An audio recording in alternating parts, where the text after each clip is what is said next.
ဘိုးကြီးတယောက်ပါတမကိုကဘိုးကြီးတယောက်ကျွန်တော်တို့အရင်ဘွဲကမိထားတာပေါ့နော်မိထားသူကအဲ့ပထမကျွန်တော်တို့အဲ့မှာ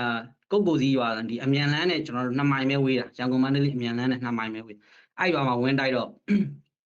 သူကထွက်ပြေးတာကိုသူကဘလို့ထွက်ပြေးတော့ဆိုတော့ကျွန်တော်တို့လွယ်အိတ်လေးတစ်လုံးရယ်ပြီးလို့ရှိရင်ကျွန်တော်တို့ပစိုးလေးနဲ့ပေါ့ဘောင်းမီလိုလေးအောက်ကပါတော့အဲ့ဒါလေးနဲ့သူကထွက်ပြေးတာသူတယောက်တည်းနဲ့ပြေးတာကြံတဲ့ကောင်နဲ့အထက်မှာတိုက်နေခဲ့တာ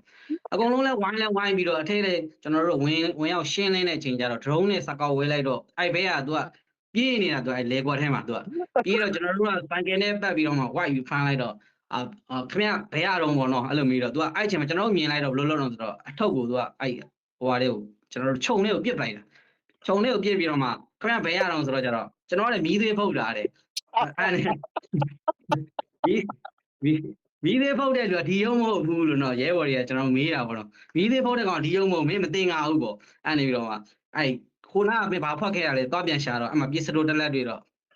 အဲ့နဲ့မင်းဒီတလက်ဘောင်းတာမဟုတ်ဘူးလေကျွန်တော်ဟိုထဲကိုပစ္စည်းလာဖို့ရင်းနေပေါ့နော်ကျွန်တော်ဘုံမှုနောက်ကပါလာတာတဲ့ကျွန်တော်ဘိုးကဒီကသူကမလိုက်ရင်ပြစ်တတ်မယ်ဘာညာပြောလို့ကျွန်တော်လိန်လာပေါ့ဗျမျိုးစုံ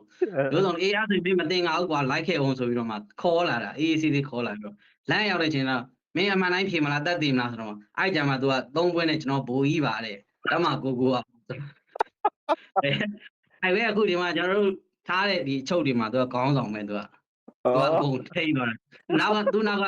စီနီယာဂျူနီယာညီလေးတွေသူထိန်သွားတာတကယ်မိုက်တယ်ဗျတကယ်အားရတယ်အခုဟွာ